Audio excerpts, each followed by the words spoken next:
Find the volume of A pyramid. उस pyramid का volume क्या होगा जिसका बेस एक इक्विलेटरल ट्राइंगल है और उस इक्विलेटरल ट्राइंगल की जो साइड है मेरे दोस्तों वो 16√3 सेंटीमीटर है और इसकी जो स्लांट हाइट है वो हाइट का 3 गुना है।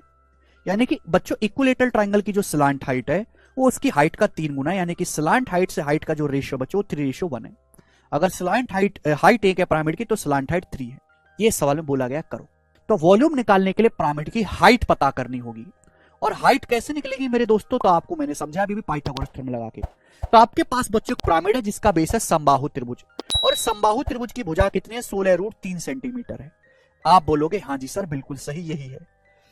समझ पा रहे। अब मेरे दोस्तों ये हो गया बच्चों यहां से पिरामिड का सेंट्रॉइड।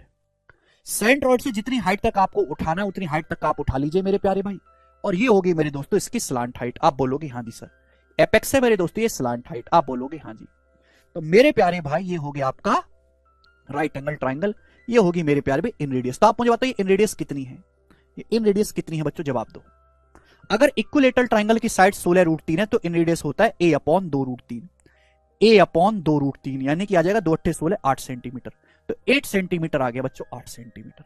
मुझे लगता है मेरे सभी भाइयों की बात समझ में आ गई कि इक्विलेटरल ट्राइंगल की मेरे प्यारे बच्चों क्या आ गई इन रेडियस स्मॉल r बराबर a/2√3। अब सवाल में ये दिया है रिलेशन, यानी कि अगर स्लांट हाइट बच्चों 3 यूनिट है तो हाइट बच्चों 1 यूनिट है। तो ये कितना आएगा पाइथागोरस थ्योरम से बताओ, पाइथागोरस थ्योरम लगाओ। अगर ये 3 यूनिट है ये 1 यूनिट है तो पाइथागोरस से आएगा 2√2। पाइथागोरस से बच्चों कितना आएगा 2√2 यूनिट आएगा। आप बोलोगे हाँ सर 2√2 आएगा। आएगा। अगर ये स्लांट हाइट 3 यूनिट है हाइट 1 यूनिट है तो पाइथागोरस से 2√2 आएगा। √3² - 1 स्क्वायर 9 - 1 8 8 का √2√2।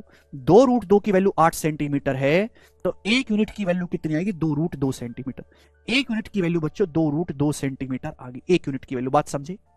यानी कि पिरामिड की हाइट आ गई 2√2 सेंटीमीटर। अगर 2√2 की वैल्यू 8 सेंटीमीटर है तो 1 यूनिट की वैल्यू आएगी 8/2√2 जो कि 2√2 सेंटीमीटर होता है। तो यहां से पिरामिड की हाइट आ गई, पाइथागोरस से निकालनी पड़ी। अब पूछा है वॉल्यूम। तो वॉल्यूम होता है 1/3 area of base into height.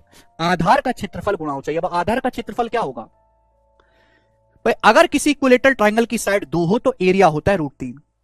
यहां साइड 2 का कितने गुना है 8√3 गुना। साइड 2 का 8√3 गुना है मेरे पैर में दिखाई दे रहा है साइड 2 का 8√3 गुना। तो एरिया भी 8√3 का स्क्वायर होगा। एरिया क्या होगा 8√3 का स्क्वायर। 8√3 का स्क्वायर 64 तिया होता है। ये आ गया इक्विलेटरल ट्राइंगल का एरिया इंटू हाइट है मेरे दोस्तों यहां से 2√2। हाइट है 2√2। 3 से 3 कट गया। 64 दूनी 128। √3 की √2 में गुणा होगी √6। 128 √6 सेंटीमीटर क्यूब है मेरे दोस्तों ये वॉल्यूम आ गया।